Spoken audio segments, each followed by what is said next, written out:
Hello, friends. This is Dave Hurwitz, executive editor at ClassicsToday.com, here with Joe Hisaishi's Third Symphony and Harp Concerto on Deutsche Grammophon, featuring the composer conducting the Royal Philharmonic, both in London and in Suntory Hall, Tokyo, with Emmanuel Ceysson, harpist, and splendidly wonderful harpist, too. So, what shall we say about this piece, these pieces?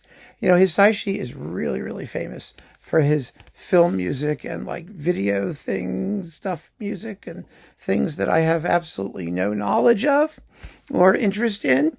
But I've heard quite a bit of his stuff, and he's a gifted composer. About that, there can be, I think, very little question.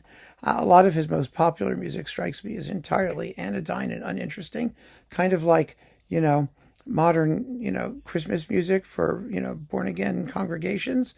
That is, it's sweet, it's nice, it's unadventurous, and kind of uninteresting. This is quite different. These pieces are very, very different. And I think they're really worth considering because I find that they establish his bona fides as a serious composer. That is, one who can write music that's both good and challenging. And that's a great thing. I really do. I was impressed by this disc. Now, Symphony Number 3 has the very unfortunate nickname. Oh, what a pity. Metaphysica. Oh, dear. Yes, Metaphysica. And the three movements are modestly titled, very modestly. Number 1, Existence. Number 2, Where are we going? ? And number 3, Substance. Oh, I mean, the philosophical import of the titles is almost more than I can handle. Fortunately, the music isn't. Composers do things like that, and I guess it means something to him. But one thing, and today particularly, there's very little appreciation for somebody who just calls something Symphony Number 3 and gives tempo indications or something for the various movements, and then lets each listener decide for themselves what the music is about or what it expresses. There's a certain, I think, fear of not being understood that impels composers to give things titles. And quite often the titles are far more interesting than the music. Here, the titles are utterly irrelevant to what the music sounds like. I mean, let's face it, there isn't anything you can make the music sound like that will allow a listener such as myself or you or anyone to say, that must be existence.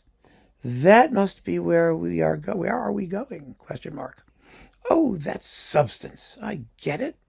Of course not. Music can't express such things. And it shouldn't even try. And Hisaishi shouldn't try. The third impresses me because, first of all, it's noisy. In other words, it's not just sort of relaxing, let it flow over you, toe tapping, pulse minimalist stuff. It actually begins with some very, very eruptive music. For the first few minutes, it settles down to some attractive melodic writing. It's powerful.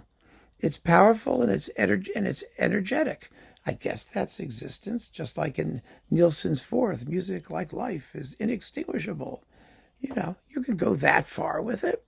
The second movement begins quietly and softly, but gains energy as it goes. Where are we going? It asks, and the answer seems to be somewhere.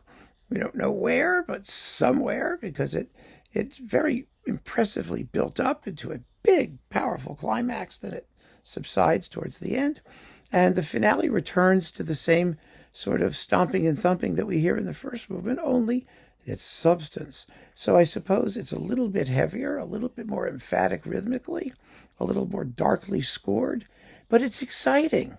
It's exciting. It's fun to listen to. You don't know where it's going, and it's for that reason it's impressive.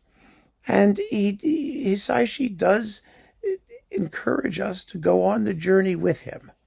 And I think that's the most important thing. I was happy to take the trip, and I enjoyed it. It was a nice vacation when I got back. Now, the Harp Concerto, I have no questions about. It's a major work, a major addition to the repertory of harp concertos, which is not huge. There aren't many. Harpists need great works for their instrument. It's an extraordinary virtuoso piece.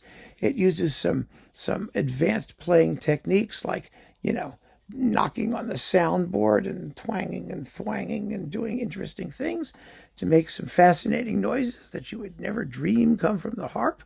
It's full of atmosphere. It's voluptuous and interesting to listen to. I mean, the harp is such a wonderful concerto instrument with so many possibilities, and he exploits all of them. He really does. And the harpist here, who was it, Emmanuel Ceysson, is just fabulous. I mean, just plays the daylights out of it. I think that it's a great work. I really do. I mean, I've heard it a few times now. I don't find any of it overstays its welcome, and it's consistently interesting and inventive. And I do urge you to hear it. At the very least, it's an easier work to take than the Third Symphony, obviously more virtuoso-oriented, and maybe just sort of fun, probably because it's less serious in its import. The music has a touch more ingratiating in attitude. But I think both of these works are major statements, and I'm very interested to hear where Hisaishi goes after this as a composer, because he's got a voice and something worth saying, and he knows how to write.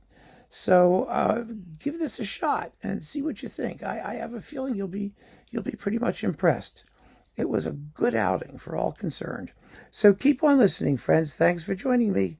Take care.